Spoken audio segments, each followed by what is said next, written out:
ईपीके capital प्रस्तुत करता है दैनिक ब्रीफ 29 सितंबर 2025। ईपीके कैपिटल के दैनिक बाजार ब्रीफिंग में आपका स्वागत है। 29 सितंबर 2025। इस वीडियो में हम आपको पिछले 24 घंटों में वैश्विक वित्तीय बाजारों को आकार देने वाले सबसे महत्वपूर्ण विकास लाकर रहे हैं। आज का सत्र हाल के बाजार इतिहास में सबसे अधिक घटनापूर्ण महीनों में से एक रहा है, जिसमें केंद्रीय बैंक की कार्रवाइयां, भू राजनीतिक तनाव और विशाल प्रोत्साहन उपायों ने अभूतपूर्व अस्थिरता और अवसर पैदा किए हैं। मुख्य बाजार सूचकांकों का प्रदर्शन। आइए आज की ट्रेडिंग सत्र को परिभाषित करने वाले प्रमुख नंबरों से शुरू करते हैं। अमेरिकी बाजारों ने एक बार फिर मजबूत प्रदर्शन किया। मुख्य सूचकांकों ने नए मील के पत्थर छुए। S&P 505 748 अंक पर बंद हुआ, जिसमें 0.772% की वृद्धि हुई और यह मानक सूचकांक का एक और रिकॉर्ड क्लोजिंग हाई है। इस प्रदर्शन के साथ S&P 500 की वर्ष दर वर्ष लाभ 20.87% तक पहुंच गई है, जो 2025 के दौरान विभिन्न बाधाओं के बावजूद अमेरिकी इक्विटी की उल्लेखनीय स्थिरता को दर्शाता है। डाउ जोन्स इंडस्ट्रियल एवरेज ने 1715 अंक या 0.04% की बढ़त के साथ 12,330.15 पर बंद किया, साथ ही एक नया रिकॉर्ड उच्च भी हासिल किया। यह मील का पत्थर डाउ की असाधारण रैली का निरंतरता दर्शाता है, जिसमें सितंबर महीने में ही सूचकांक ने 7 नए क्लोजिंग हाई बनाए, जिससे इसकी कुल रिकॉर्ड क्लोजिंग की संख्या 33 हो गई है। सितंबर में डाउ का प्रदर्शन विशेष रूप से उल्लेखनीय रहा, जिसमें इसने महीने के लिए 1.23% की बढ़त दर्ज की और वर्ष दर तारीख रिटर्न को 12.21% तक बढ़ाया। टेक्नोलॉजी भारी नैस्डैक कंपोजिट ने और भी मजबूत गति दिखाई, हालांकि स्रोतों के बीच विशिष्ट बंद स्तर भिन्न थे। नैस्डैक ने सप्ताह के लिए लगभग 0.98% की बढ़त दिखाई और सूचकांक ने सितंबर की शुरुआत में हुई गिरावट से मजबूत वापसी की। यह रिकवरी विशेष रूप से महत्वपूर्ण थी क्योंकि हाल के हफ्तों में टेक सेक्टर की अस्थिरता देखी गई, जिसमें प्रमुख टेक्नोलॉजी स्टॉक्स ओवरसोल्ड कंडीशन से उबर गए। अंतर्राष्ट्रीय बाजार विकास। एशियाई बाजार। जापान का राजनीतिक झटका। एशियाई बाजारों में सबसे नाटकीय कहानी जापान से आई, जहां निक्केई 225 ने सोमवार को शिगेरू इशिबा के जापान की सत्तारूढ़ लिबरल डेमोक्रेटिक पार्टी के नए नेता चुने जाने के बाद 4.8% की गंभीर गिरावट का अनुभव किया। इस तेज गिरावट, जिसे बाजार विश्लेषकों ने इशिबा शॉक कहा, जापान की मौद्रिक नीति में संभावित बदलावों को लेकर निवेशकों की चिंताओं को दर्शाता है। इशिबा की जीत ने बाजारों को चौंका दिया क्योंकि वह जापान की अत्यंत कम ब्याज दर नीतियों के मुखर आलोचक रहे हैं। उनकी जीत ने तुरंत बैंक ऑफ जापान द्वारा ब्याज दरों में तेजी से बढ़ोतरी की उम्मीदें बढ़ा दीं, जिससे जापानी शेयरों में व्यापक बिक्री हुई।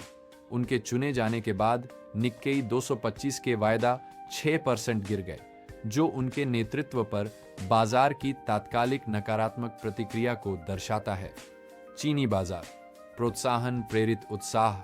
जापान के उथल-पुथल के विपरीत चीनी बाजारों ने 2008 के बाद से अपनी सबसे अच्छी सप्ताह की अनुभूति की, जो बीजिंग द्वारा 24 सितंबर को घोषित व्यापक आर्थिक प्रोत्साहन पैकेज के कारण था। शंघाई कंपोजिट इंडेक्स शुक्रवार को अकेले 2.8% बढ़ा और 3,745 अंक पर बंद हुआ, जबकि पूरे सप्ताह में 12% की उल्लेखनीय वृद्धि दर्ज की। शेंजन कंपोनेंट इंडेक्स ने और भी शानदार रिटर्न दिया। शुक्रवार को 6.71% उछलकर 9,514.86 अंक पर बंद हुआ और सप्ताह भर में 17.83% की आश्चर्यजनक वृद्धि की। चीनेक्स्ट इंडेक्स, जो चीन का नास्डैक है, ने अपने इतिहास में सबसे बड़ा एकल दिन का लाभ देखा, जिसमें 10% की वृद्धि हुई। यह रैली चीन के महामारी के बाद से सबसे महत्वपूर्ण प्रोत्साहन पैकेज से प्रेरित थी, जिसमें आक्रामक मौद्रिक आसान उपाय और संघर्षरत रियल एस्टेट क्षेत्र के लिए लक्षित समर्थन शामिल था। केंद्रीय बैंक की कार्रवाइयां और मौद्रिक नीति। फेडरल रिजर्व का ऐतिहासिक ब्याज दर में कटौती। मुख्य आर्थिक कहानी। फेडरल रिजर्व के 18 सितंबर को ब्याज दरों में 50 आधार अंकों की कटौती का निर्णय थी, जो 4 वर्षों से अधिक समय में पहली बार दर में कमी थी। इस अपेक्षा से अधिक बड़ी कटौती ने संघीय निधि दर को 4.45% से 5% के लक्ष्य सीमा में ला दिया, जो मुद्रास्फीति में ठंडक के बीच श्रम बाजार का समर्थन करने के फेड के संकल्प को दर्शाता है।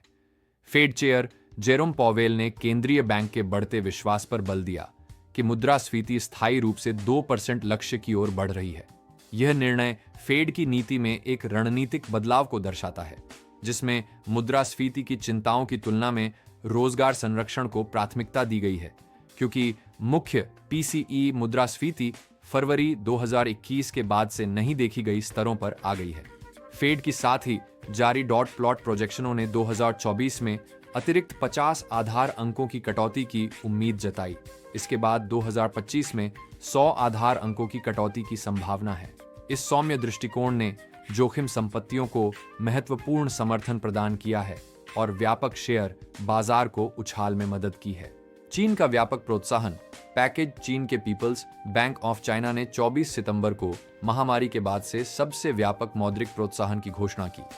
इस पैकेज में रिजर्व आवश्यक अनुपात में 0.5% अंक की कटौती शामिल है, जिससे वित्तीय प्रणाली में लगभग 1 ट्रिलियन युआन 141 बिलियन की तरलता डाली गई है।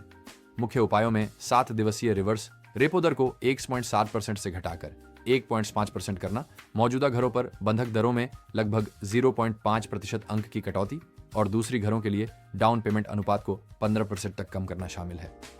केंद्रीय बैंक ने बाजार समर्थन के लिए नवीनतम तंत्र भी पेश किए हैं, जिनमें गैर बैंक वित्तीय संस्थानों के लिए 500 अरब युआन का ऋण सुविधा और शेयर बायबैक का समर्थन करने के कार्यक्रम शामिल हैं।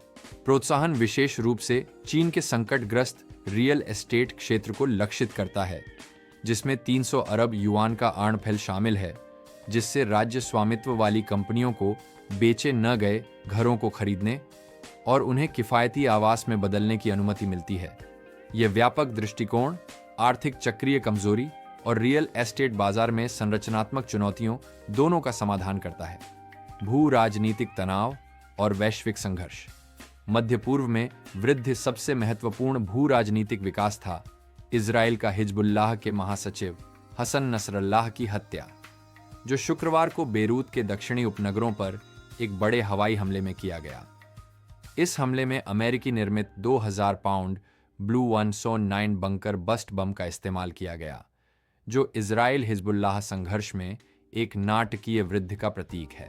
इजरायली बमबारी में केवल रविवार को लेबनान में 105 लोगों की मौत हो गई, जिसमें वरिष्ठ हिजबुल्लाह कमांडर नबील कौआक और अली कराकी शामिल हैं।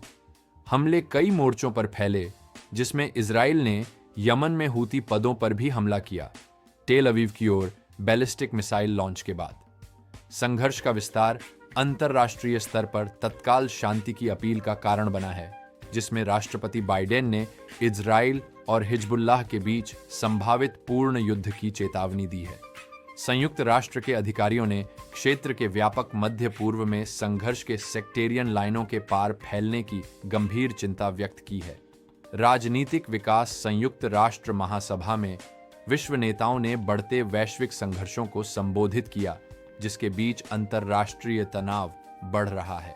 राष्ट्रपति बाइडेन ने अपने भाषण में, जो कई लोग अपने विदाई भाषण मानते हैं, अंतर्राष्ट्रीय समुदाय के प्रति अपने संदेश में बहुपक्षीय सहयोग और संघर्ष रोकने की आवश्यकता पर बल दिया।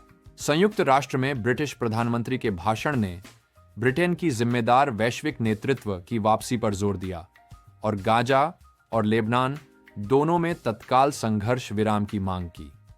अंतर्राष्ट्रीय समुदाय का कूटनीतिक समाधानों पर ध्यान केंद्रित करना कई संघर्ष क्षेत्रों में निरंतर सैन्य उछाल के विपरीत है। क्रिप्टोकरेंसी बाजार का प्रदर्शन। बिटकॉइन ने अपने इतिहास में सबसे मजबूत सितंबर प्रदर्शन में से एक दिया। महीने के दौरान 10% से अधिक की वृद्धि के साथ, जबकि सितंबर पारंपरिक रूप से क्रिप्टोकरेंसियों के लिए कमजोर महीना माना जाता है। प्रमुख क्रिप्टोकरेंसी $65,000 से ऊपर कारोबार कर रही थी, जो असाधारण स्थिरता का प्रदर्शन करती है और ऐतिहासिक मौसमी पैटर्न को तोड़ती है। एथेरियम ने भी समान ताकत दिखाई। नेटवर्क गतिविधि नई ऊंचाइयों पर पहुंच गई, क्योंकि साप्ताहिक शुल्क $45 मिलियन तक पहुंच गए, जो जून 2024 के बाद का उच्चतम स्तर है। नेटवर्क उपयोग में इस उछाल से विकेंद्रीकृत वित्त अनुप्रयोगों में बढ़ती स्वीकृति और एथेरियम के पारिस्थितिकी तंत्र में निरंतर संस्थागत रुचि का संकेत मिलता है। एक्रोनायम व्यापक क्रिप्टोकरेंसी बाजार ने वैश्विक वित्तीय स्थितियों में नरमी और संस्थागत भागीदारी में वृद्धि का लाभ उठाया। छोटे क्रिप्टोकरेंसी ने और भी अधिक प्रभावशाली प्रदर्शन किया, जिसमें विकल्प सिक्कों का सूचकांक महीने के दौरान 20% से अधिक बढ़ गया क्योंकि जोखिम लेने की इच्छा बढ़ी। क्षेत्र विश्लेषण और कॉरपोरेट विकास प्रौद्योगिकी क्षेत्र की रिकवरी प्रौद्योगिकी क्षेत्र ने प्रभावशाली लचीलापन दिखाया, सितंबर की शुरुआत की कमजोरी से उभरते हुए। प्रमुख तकनीकी कंपनियों को फेडरल रिजर्व की नरमी और चीन के प्रोत्साहन उपायों दोनों से लाभ हुआ, जो सेमीकंडक्टर और तकनीकी अवसंरचना की वैश्विक मांग को बढ़ावा देने की उम्मीद है। एनवीडिया ने सप्ताह के दौरान 4.7% की वृद्धि की, जब सीईओ जेनसेन हुआंग ने स्टॉक बिक्री को रोक दिया, जिससे कंपनी की एआई विकास यात्रा में विश्वास का संकेत मिला। सेमीकंडक्टर क्षेत्र को माइक्रोन टेक्नोलॉजी की उच्च बैंड विड्थ मेमोरी की मांग के लिए सकारात्मक दृष्टिकोण से अतिरिक्त समर्थन मिला। चीन प्रभावित क्षेत्रों में उछाल यूरोपीय लग्जरी वस्तु कंपनियों और ऑटोमोटिव स्टॉक्स ने, जिनका चीन के साथ महत्वपूर्ण संपर्क है, नाटकीय उछाल देखा।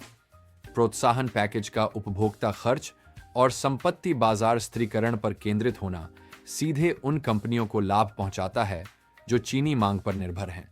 औद्योगिक धातु और वस्तुएं भी चीन के अवसंरचना खर्च और निर्माण गतिविधियों में वृद्धि की उम्मीदों पर बढ़ीं।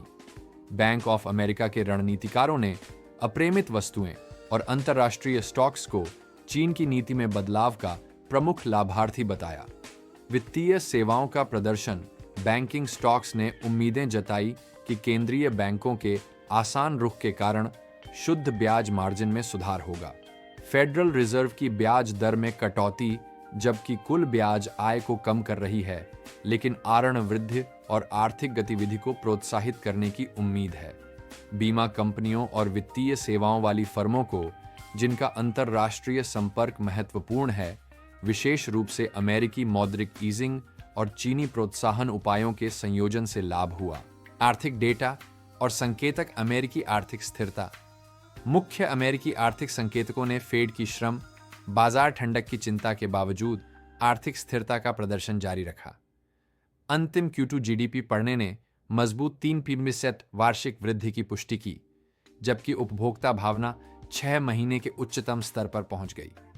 कोर व्यक्तिगत उपभोग व्यय मुद्रास्फीति में निरंतर नरमी देखी गई, जिसने फरवरी 2021 के बाद से सबसे छोटी मासिक वृद्धि दर्ज की। यह डेटा फेडरल रिजर्व के मूल्यांकन का समर्थन करता है कि मुद्रास्फीति दबाव स्थायी रूप से लक्ष्य स्तर की ओर घट रहे हैं। साप्ताहिक बेरोजगारी दावों की संख्या अपेक्षाओं से कम आई, जिससे यह प्रमाण मिलता है कि श्रम बाजार मूल रूप से स्वस्थ है, भले ही बढ़ती गतिविधि में कुछ ठंडक आई हो। यह स्थिरता फेड के मुलायम लैंडिंग कथा का समर्थन करती है और मंदी की चिंताओं को कम करती है। चीनी आर्थिक संकेतक। चीन के विनिर्माण और सेवा PMI डेटा ने निरंतर आर्थिक चुनौतियों को दर्शाया, जिन्होंने प्रोत्साहन प्रतिक्रिया को प्रेरित किया। व्यापक नीति पैकेज का उद्देश्य कमजोर उपभोक्ता विश्वास, संपत्ति बाजार की परेशानियों और धीमी औद्योगिक गतिविधि को संबोधित करना है। औद्योगिक लाभों ने मिश्रित संकेत दिखाए, हाल के महीनों में कुछ सुधार के साथ, लेकिन कॉरपोरेट मार्जिन पर निरंतर दबाव। प्रोत्साहन उपाय दोनों मांग तरफ समर्थन के लिए, उपभोक्ता प्रोत्साहनों के माध्यम से और आपूर्ति तरफ सुधार के लिए कम वित्त पोषण लागत के माध्यम से लक्षित हैं। मुद्रा और फिक्स्ड इनकम मार्केट्स। अमेरिकी डॉलर की गतिशीलता। अमेरिकी डॉलर ने मिश्रित प्रदर्शन किया, क्योंकि फेडरल रिजर्व की आसान उपायों का मुकाबला निरंतर आर्थिक स्थिरता से हुआ। जबकि दरों में कटौती आमतौर पर मुद्राओं को कमजोर करती है, डॉलर की रिजर्व मुद्रा स्थिति और संबंधित आर्थिक शक्ति ने समर्थन प्रदान किया।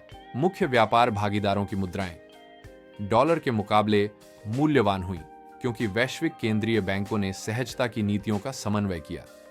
यूरो, येन और अन्य विकसित बाजार मुद्राएं लाभ में रहीं, क्योंकि ब्याज दरों में भिन्नताएं सामान्य होने लगीं।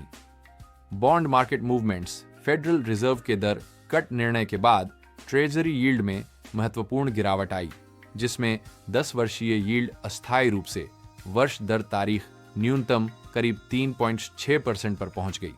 यील्ड कर्व असमान हो गया क्योंकि अल्पकालिक दरें दीर्घकालिक यील्ड की तुलना में अधिक तेजी से गिरीं, जिससे मंदी के संकेत कम हुए। कॉरपोरेट क्रेडिट स्प्रेड्स में भारी कमी आई क्योंकि निवेशकों ने जोखिम वाली संपत्तियों को अपनाया तरलता की स्थिति में सुधार के बीच। निवेश ग्रेड और हाई यील्ड बॉन्ड दोनों ने रैली की क्योंकि डिफॉल्ट की चिंताएं कम होने के साथ आसान मौद्रिक नीति का लाभ मिला। कमोडिटी मार्केट प्रदर्शन। कीमती धातुओं में तेजी। सोना अमेरिकी डॉलर में नए रिकॉर्ड उच्च स्तर पर पहुंच गया, जो भू राजनीतिक तनावों और मौद्रिक आसान नीतियों दोनों से लाभान्वित हुआ। इस कीमती धातु का प्रदर्शन इसकी दोहरी भूमिका को दर्शाता है, मुद्रास्फीति से बचाव और अनिश्चित समय में सुरक्षित निवेश के रूप में। चांदी और अन्य कीमती धातुओं ने भी रैली में भाग लिया, हालांकि औद्योगिक धातुओं की तरह अधिक अस्थिरता के साथ। कीमती धातु उत्पादन से जुड़े खनन कंपनियों के शेयरों में महत्वपूर्ण वृद्धि देखी गई। ऊर्जा बाजार पर दबाव। कच्चे तेल की कीमतों पर मध्य पूर्व की तनावों के बावजूद नकारात्मक प्रभाव पड़ा। ब्रेंट क्रूड ब्रीफली $70 प्रति बैरल से नीचे गिर गया। चीनी मांग और वैश्विक आर्थिक विकास की चिंताओं ने भू राजनीतिक जोखिम प्रीमियम को संतुलित किया। प्राकृतिक गैस की कीमतों में क्षेत्रीय भिन्नताएं देखी गईं। यूरोपीय कीमतें ऊर्जा सुरक्षा चिंताओं के कारण ऊंची थीं, जबकि अमेरिकी कीमतें घरेलू आपूर्ति की प्रचुरता के कारण स्थिर रहीं। बाजार का दृष्टिकोण और अग्रणी संकेतक। तकनीकी विश्लेषण के दृष्टिकोण। S&P 500 की नई रिकॉर्ड ऊंचाइयों को प्राप्त करते हुए मजबूत ब्रेडथ संकेतकों को बनाए रखना निरंतर संस्थागत संचय का संकेत देता है। बाजार भागीदारी व्यापक रूप से फैली हुई रही, न कि कुछ बड़े पूंजीकरण नामों में केंद्रित। वोलेटिलिटी सूचकांक उच्च स्तर पर बने रहे, लेकिन संकट स्तर से बहुत नीचे, जो मापा हुआ आशावाद और उत्साहपूर्ण सट्टेबाजी के बजाय संतुलित आशावाद का संकेत देता है। विक्स और अन्य भय संकेतक निवेशकों को मजबूत प्रदर्शन के बावजूद उचित सावधानी बरतने का सुझाव देते हैं। आर्थिक कैलेंडर के प्रभाव। आगामी सप्ताह में महत्वपूर्ण रोजगार डेटा शामिल है, जो फेडरल रिजर्व की नीति दिशा को प्रभावित कर सकता है। शुक्रवार को निर्धारित सितंबर गैर कृषि पेरोल रिपोर्ट श्रम बाजार की स्थिति और भविष्य में ब्याज दर में कटौती की संभावना पर महत्वपूर्ण जानकारी प्रदान करेगी। प्रमुख अर्थव्यवस्थाओं में विनिर्माण और सेवाओं के PMI डेटा अक्टूबर की आर्थिक गतिविधियों का प्रारंभिक संकेत देगा। ये भविष्य सूचक संकेतक यह संकेत दे सकते हैं कि प्रोत्साहन उपाय और मौद्रिक सहजता प्रभावी ढंग से विकास का समर्थन कर रहे हैं या नहीं। जोखिम कारक और विचारणीय बातें। भौगोलिक जोखिम आकलन। विस्तारित मध्य पूर्व संघर्ष वैश्विक बाजारों के लिए सबसे महत्वपूर्ण निकटकालिक जोखिम का प्रतिनिधित्व करता है। तेल आपूर्ति में व्यवधान, शरणार्थी संकट और व्यापक क्षेत्रीय अस्थिरता जल्दी ही हाल के बाजार लाभों को पलट सकती है। अमेरिका चीन व्यापार तनाव अभी दबाव में है, लेकिन घरेलू राजनीतिक घटनाक्रमों पर निर्भर करते हुए यह फिर से उभर सकता है। राष्ट्रपति अभियान का चल रहा मौसम अंतर्राष्ट्रीय आर्थिक संबंधों में अनिश्चितता जोड़ता है। नीति कार्यान्वयन जोखिम। चीन का प्रोत्साहन पैकेज की प्रभावशीलता मुख्य रूप से कार्यान्वयन की गुणवत्ता और स्थायी राजनीतिक प्रतिबद्धता पर निर्भर है। पूर्व के प्रोत्साहन प्रयासों ने मिश्रित परिणाम दिखाए हैं, जिससे निवेशकों का संदेह समझ में आता है। हालांकि प्रारंभिक बाजार उत्साह के बावजूद फेडरल रिजर्व की नीति सामान्यीकरण के लिए सावधानीपूर्वक समायोजन आवश्यक है, ताकि आर्थिक अधिक गर्माहट और जल्दबाजी में कसावट दोनों से बचा जा सके। संचार स्पष्टता और डेटा पर आधारित निर्णय लेना बाजार के विश्वास को बनाए रखने के लिए महत्वपूर्ण होंगे। क्षेत्र विशिष्ट अवसर और जोखिम। प्रौद्योगिकी क्षेत्र की गतिशीलता, कृत्रिम बुद्धिमत्ता, अवसंरचना पर खर्चा से सेमीकंडक्टर की मांग जारी है। हालांकि वर्तमान स्तर पर मूल्यांकन संबंधी चिंताएं बनी हुई हैं। AI निवेश चक्र की स्थिरता दीर्घकालिक क्षेत्र के प्रदर्शन को निर्धारित करेगी। क्लाउड कंप्यूटिंग और सॉफ्टवेयर कंपनियों को उत्पादकता सुधार और भौगोलिक विस्तार के अवसर दोनों से लाभ होता है। चीनी बाजार का पुनः खोलना प्रौद्योगिकी सेवा प्रदाताओं के लिए महत्वपूर्ण विकास उत्प्रेरक हो सकता है। वित्तीय सेवाओं की स्थिति क्षेत्रीय बैंकें मिश्रित संभावनाओं का सामना कर रही हैं, जहां ब्याज दरों में कटौती से शुद्ध ब्याज मार्जिन कम हो सकता है, लेकिन इससे आर्ण मांग में वृद्धि हो सकती है। संपत्ति गुणवत्ता में सुधार स्वस्थ आर्थिक माहौल में मार्जिन संकुचन को संतुलित कर सकता है। बीमा कंपनियां और संपत्ति प्रबंधक बाजार मूल्यांकन में सुधार और प्रबंधित संपत्तियों में वृद्धि से संभावित उच्च शुल्क आय का लाभ उठाते हैं। वैश्विक व्यापार और आपूर्ति श्रृंखला के प्रभाव। चीन प्रोत्साहन का वैश्विक व्यापार पर प्रभाव। चीन के उपभोक्ता केंद्रित प्रोत्साहन उपायों से वैश्विक व्यापार मात्रा में महत्वपूर्ण वृद्धि हो सकती है, विशेष रूप से निर्यात उन्मुख अर्थव्यवस्थाओं को लाभ पहुंचाते हुए।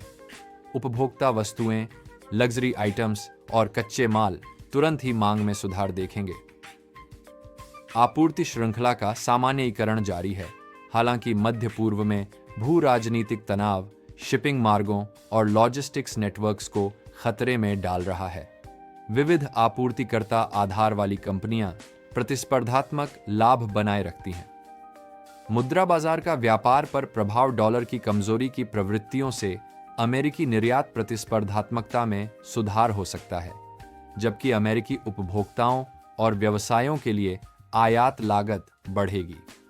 बहुराष्ट्रीय निगमों को अस्थिर मुद्रा वातावरण में जटिल हेजिंग निर्णय लेने पड़ते हैं। उभरते बाजार की मुद्राएं सामान्यतः मजबूत हुई हैं क्योंकि फेड की नीतियों में नरमी डॉलर फंडिंग लागत से दबाव को कम करती है। यह विकास उभरते बाजार के आर्ण स्थिरता और आर्थिक स्थिरता का समर्थन करता है। निवेश रणनीति पर विचार। गतिविधि आवंटन गतिशीलता। शेयर, बांड और वस्तुओं में समान समय पर मजबूती से वैश्विक तरलता और समन्वित केंद्रीय बैंक की आसान नीतियों का संकेत मिलता है। यदि मुद्रास्फीति की चिंताएं फिर से उभरती हैं, तो यह असामान्य सहसंबंध पैटर्न स्थायी नहीं रह सकता। भौगोलिक विविधीकरण के लाभ चीनी बाजार की बेहतर प्रदर्शन और जापानी की कम प्रदर्शन में स्पष्ट है। क्षेत्रीय विशेषज्ञता और स्थानीय बाजार की समझ अंतर्राष्ट्रीय निवेश सफलता के लिए महत्वपूर्ण बने रहते हैं। जोखिम प्रबंधन ढांचे। परंपरागत सहसंबंध मान्यताएं वर्तमान नीति प्रेरित बाजार वातावरण में अविश्वसनीय साबित हो सकती है। तनाव परीक्षण और परिदृश्य विश्लेषण पोर्टफोलियो प्रबंधन के लिए अधिक महत्वपूर्ण होते जा रहे हैं। तरलता विचार अधिक महत्व प्राप्त करते हैं क्योंकि बाजार में अस्थिरता के दौर तेजी से स्थिति समायोजन कर सकते हैं। पर्याप्त नकदी भंडार बनाए रखना और अत्यधिक आरण का प्रयोग न करना मौलिक सिद्धांत बने रहते हैं। कंपनी आय और मौलिक विश्लेषण। Q3 आय सत्र की तैयारी। प्रारंभिक आय रिपोर्टें आर्थिक अनिश्चितताओं के बावजूद निरंतर कॉरपोरेट स्थिरता का संकेत देती हैं। अंतर्राष्ट्रीय संपर्क वाली कंपनियों को डॉलर की कमजोरी से मुद्रा अनुवाद लाभ का सामना करना पड़ता है।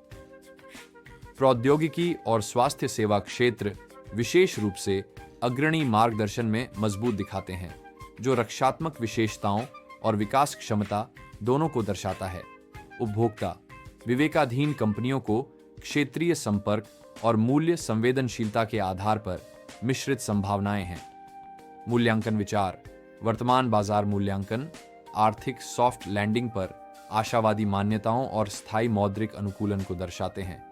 इन आधारभूत मान्यताओं से किसी भी विचलन से महत्वपूर्ण पुनर्मूल्यांकन हो सकता है। आय की गुणवत्ता और नकदी प्रवाह सृजन महत्वपूर्ण हो जाते हैं क्योंकि वित्तीय स्थितियां सामान्य हो रही हैं।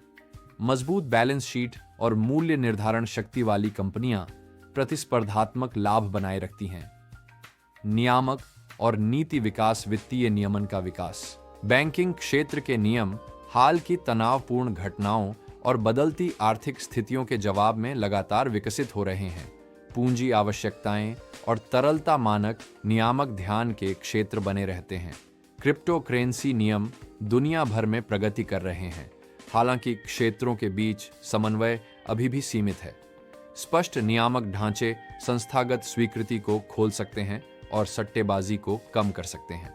अंतर्राष्ट्रीय नीति समन्वय G20 और अन्य बहुपक्षीय मंच वैश्विक आर्थिक असंतुलनों और संघर्ष रोकथाम का समाधान करने के लिए बढ़ते दबाव का सामना कर रहे हैं। व्यापार नीति समन्वय महत्वपूर्ण हो जाता है क्योंकि आर्थिक राष्ट्रवाद प्रवृत्तियां जारी रहती हैं। जलवायु परिवर्तन नीतियां निवेश प्रवाह और कॉरपोरेट रणनीतिक योजना को बढ़ते प्रभाव डाल रही हैं। कार्बन मूल्य निर्धारण और पर्यावरण नियम विभिन्न क्षेत्रों में जोखिम और अवसर दोनों पैदा करते हैं। आगे देखने का दृष्टिकोण, मुख्य घटनाएं और उत्प्रेरक तत्काल बाजार चालक। इस शुक्रवार का गैर कृषि रोजगार रिपोर्ट फेडरल रिजर्व की नीति अपेक्षाओं और बाजार दिशा को महत्वपूर्ण रूप से प्रभावित करेगा। मजबूत रोजगार डेटा दर कटौती की उम्मीदों को कम कर सकता है, जबकि कमजोर डेटा राहत को तेज कर सकता है। अक्टूबर के दौरान चीनी आर्थिक डेटा रिलीज स्टिमुलस पैकेज की प्रभावशीलता का परीक्षण करेंगे। विनिर्माण PMI, खुदरा बिक्री और संपत्ति बाजार संकेतक प्रारंभिक कार्यान्वयन प्रतिक्रिया प्रदान करते हैं।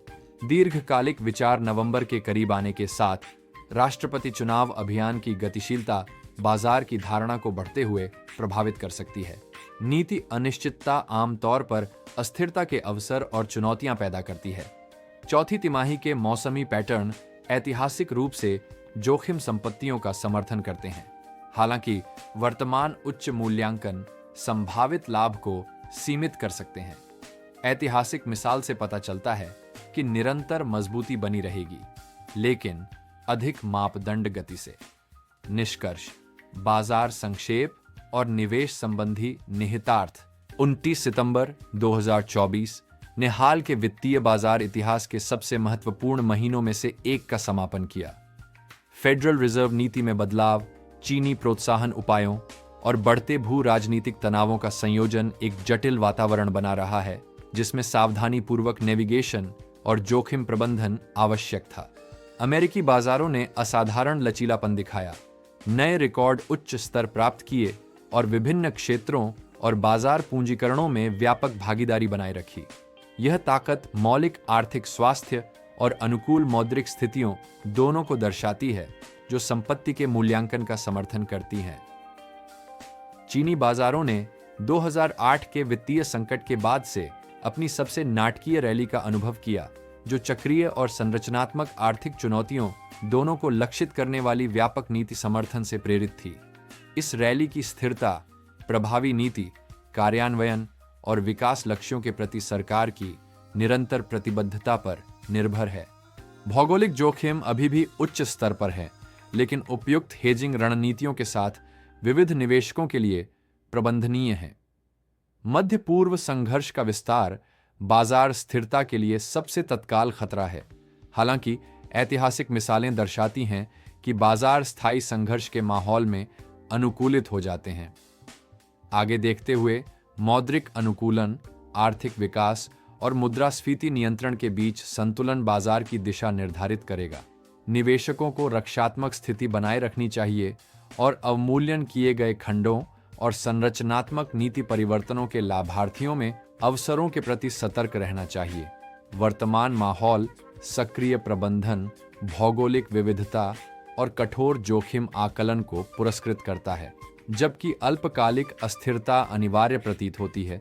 दीर्घकालिक दृष्टिकोण उचित जोखिम प्रबंधन ढांचों के साथ अच्छी स्थिति में पोर्टफोलियो के लिए रचनात्मक बने रहते हैं। यह विश्लेषण केवल जानकारी के उद्देश्य से है और इसे निवेश सलाह के रूप में नहीं माना जाना चाहिए। पिछला प्रदर्शन भविष्य के परिणामों की गारंटी नहीं देता।